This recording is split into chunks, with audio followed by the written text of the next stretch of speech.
Hey everyone, Carlos here from A Difficult Truth. So today I want to talk about the Trump administration's refusal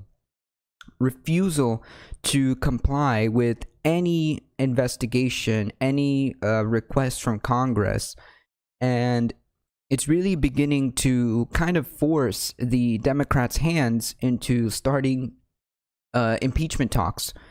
And Nancy Pelosi actually stated recently that she's open. They're going to start potentially doing talks behind closed doors for the possibility of an impeachment debate, and it's getting absolutely ridiculous that the Trump administration continues to stonewall, continues to ignore Congress's requests for documents, subpoenas, just basically slapping Congress in the face. I think the Trump administration does not recognize the meaning of checks and balances. Part of Congress's job is to provide oversight of the executive branch. That's part of their job. And the fact that President Trump and his administration continue to ignore or simply disregard these requests for documents and even continue to tell people to ignore subpoenas is impeding on Congress's job to carry out this congressional oversight.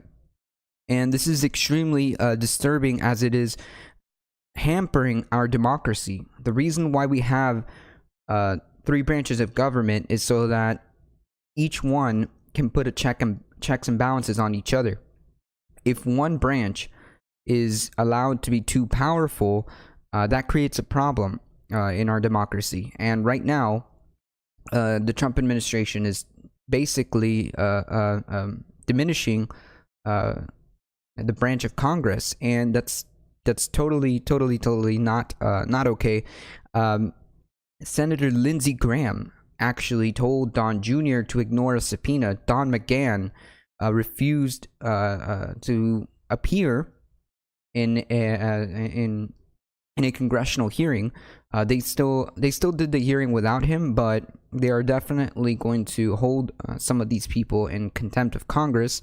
But it's just this growing number of actions that the administration is doing that makes us, the American people, start to doubt whether or not that he's innocent. Trump claimed that the Mueller report totally exonerated him, which it didn't. William Barr vastly misrepresented that report, but that's neither here nor there. He says that he is completely innocent, no obstruction, no collusion, but yet continues to obstruct and stonewall these investigations. If there is really no problem or no issue, then they should be able to see the unredacted Mueller report. If there's no shady financial dealings, then Congress should have access to the financial records from Deutsche Bank and all these other financial institutions. In fact, a judge ruled in favor of Congress to get Trump's financial records from 2011 and from the Maraza financial institution. So they got that small win. But if there's really no shady financial dealings, then what's the problem? Why is it an issue to see that?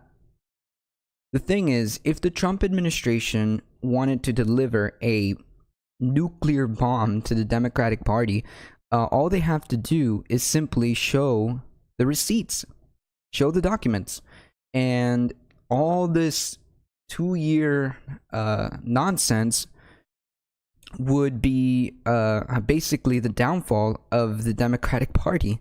Imagine 2 years of investigations and all this saber rattling, all for nothing.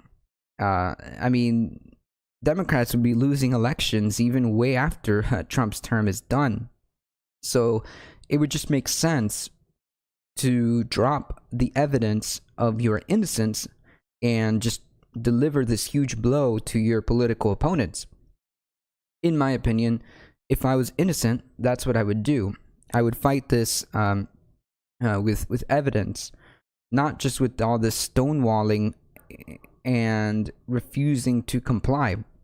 It just makes you look guilty, and more and more and more Democrats are crying for impeachment, and Nancy Pelosi is being pressured to start these talks, and it's going to get to that. If the Trump administration continues to just ignore Congress, that's what's going to happen.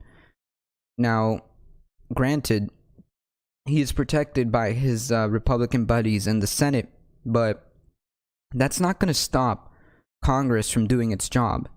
Whether or not he gets removed from office is irrelevant.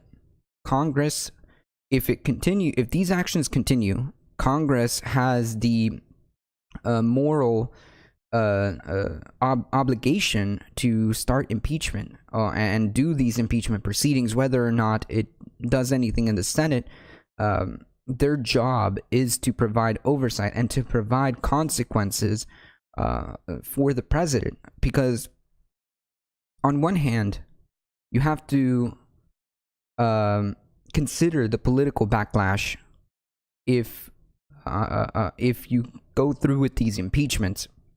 On the other hand, you can't just let the president do whatever he wants without any type of consequences, because that just is not healthy for the democracy, and it just allows him to continue to do whatever he wants unimpeded without consequence. So you have to weigh these options and do whatever is best. Nancy Pelosi has been trying to kind of hold back on doing these impeachment hearings, on even getting on the topic of impeachment, but the Trump administration's continuous actions are just getting more and more and more closer to these impeachment hearings. I, for one, want to avoid the backlash of impeachment, and because I just think that giving these people more firepower is just not, or ammunition rather, is just not good in the long game. But at the same time, I feel like there needs to be consequences for these actions. But I guess what we should do right now is focus on the 2020 election. That's probably the fastest way to remove Donald Trump from office, is just simply to get out there and vote and make sure that we have a candidate, an electable candidate that will take Donald Trump out of office and be good for the country. That's really the fastest way. But we also have to recognize that there are consequences to these actions, and Congress must do its job. Let me know what you guys think. Should Congress start holding impeachment hearings? Should they just not focus on that? Should they focus solely on the 2020 election? Let me know in the comment section below. Anyway, guys, if you enjoyed the video, don't forget to hit that big red subscribe button and ring the little bell so that you get notifications when our videos go live for you. Don't forget to like, comment, subscribe, all that good stuff. And you can also follow us on Twitter at twitter.com/adifficulttruth. You can like us on Facebook at facebook.com/adifficulttruthofficial. And you can listen to our podcast at soundcloud.com/adifficulttruth. I'll leave all the links in the description below, and I hope to see you guys in the next video. See ya!